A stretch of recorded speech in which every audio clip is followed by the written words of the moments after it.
Good morning guys, welcome back to my channel. তো দেখো তোমাদের সামনে চলে এসেছি। সকালের ব্রেকফাস্ট তো হয়ে গেছে, পরে দেখাচ্ছি। আর আজকে এনেছে দেখো বৈরাগী মাছ, আর অনেকে হয়তো বলো মৌরালা মাছ, আর এনেছে ডিম, 5খানা ডিম দেখতেই পাচ্ছ। আর মাছের হবে ঝাল ধনেপাতা দিয়ে, ধনেপাতাটা দেখতে পাচ্ছ, ধনেপাতা বেটে হবে মাছের ঝাল। আর পটল হবে পোস্ত, সর্ষে আর পোস্ত দিয়ে পটলটা হবে। এই যে সর্ষের প্যাকেট, তো সর্ষেটাকে ভালো করে বেটে নেবো, শিলনোড়াতেই বাটবো।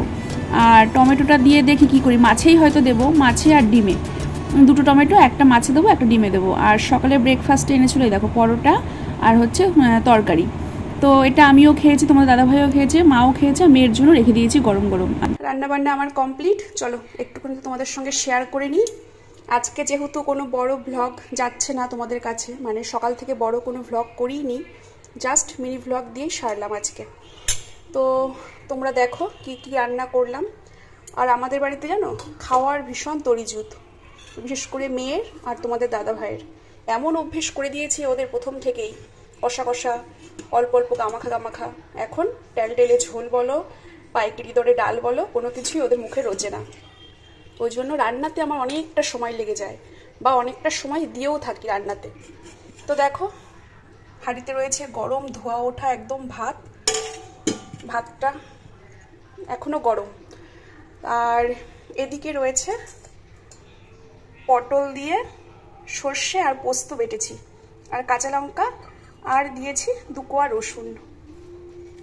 দেখতেও দুর্দান্ত হয়েছে, আর খেতে তো একদম অসাধারণ। তোমাদের নিশ্চয়ই দেখেই জিভে জল চলে আসছে, তাই না বন্ধুরা? হ্যাঁ, এই রেসিপিটা আমার মেয়ের খুব পছন্দের একটা রেসিপি, আর তোমাদের দাদা ভাইয়ের তো ভীষণ। তো দেখো এইটা দিয়েই মনে হচ্ছে 1 থালা ভাত উঠে যাবে। আমারও তো ভীষণ পছন্দের এই রেসিপিটা, একদম গায়ে গায়ে লেগেছে সর্ষে পোস্ত বাটাটা, ঠিক আছে? তো দেখো, আর ফোড়নে দিয়েছিলাম কালো জিরে, একদম নরম তুলতুলে।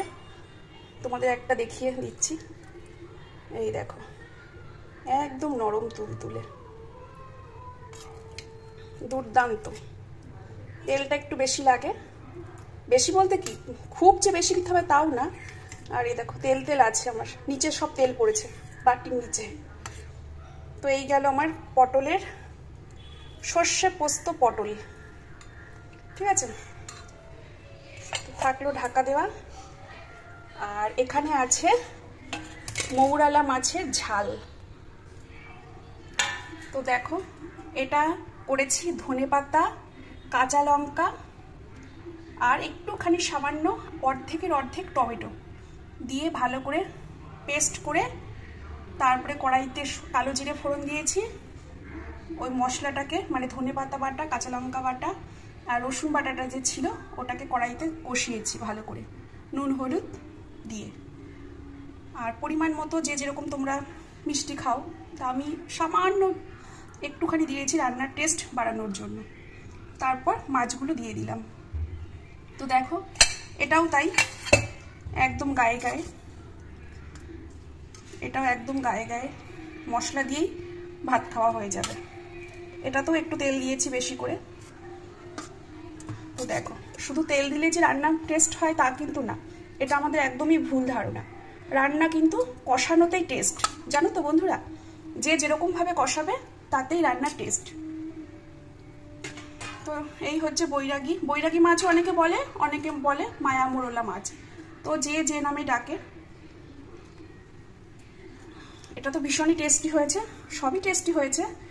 তো দেখো এই সব পদ রান্না করতে গেলে একটু সময় লাগে না বলো? ভালো করে কষিয়ে রসিয়ে রান্না না করলে হয়? আর এই দিকে আছে ডিমের কারি। এইটাতে একটুখানি ঝোল রেখেছি, ঝোল বলতে কি গ্রেভি টাইপের, খুব যে টেলটেলে ঝোল তাও না। এটা হচ্ছে ডিম, দেখলে না 5খানা ডিম রান্না করেছি আজকে, তার থেকে সেদ্ধ ডিম মেয়ে একটা খেয়ে নিয়েছে। তো 4টে ডিম আছে, হয়ে যাবে আমাদের।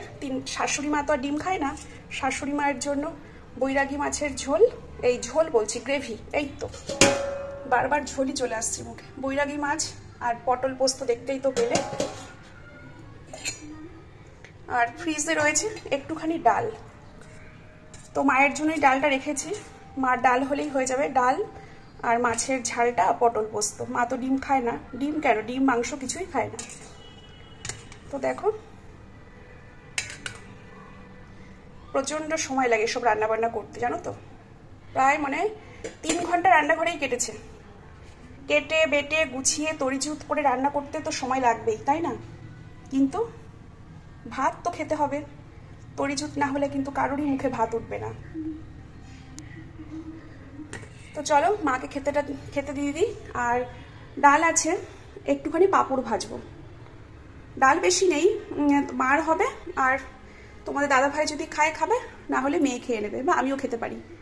তো এই হচ্ছে রান্নাবান্না, সব ঢেকে গুছিয়ে সুন্দর করে রেখেছি।